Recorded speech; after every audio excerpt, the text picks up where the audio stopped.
Oi, gente. Eu vim aqui ensinar pra vocês que eu vi no livro de química. No meu livro de química, tá? Você só vai precisar de 2 ovos, tá?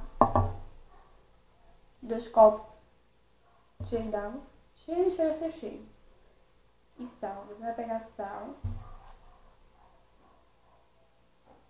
A colher cheia, tá? Vai misturar bem.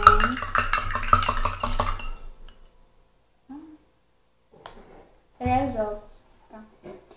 Um você bota aonde tá sem o sal. E o outro você coloca dentro que tá com sal. Então, o caso esse tá sem sal, ele afunda. E esse com sal, ele boia, tá? É isso que eu queria ensinar pra vocês, tá? Um beijo.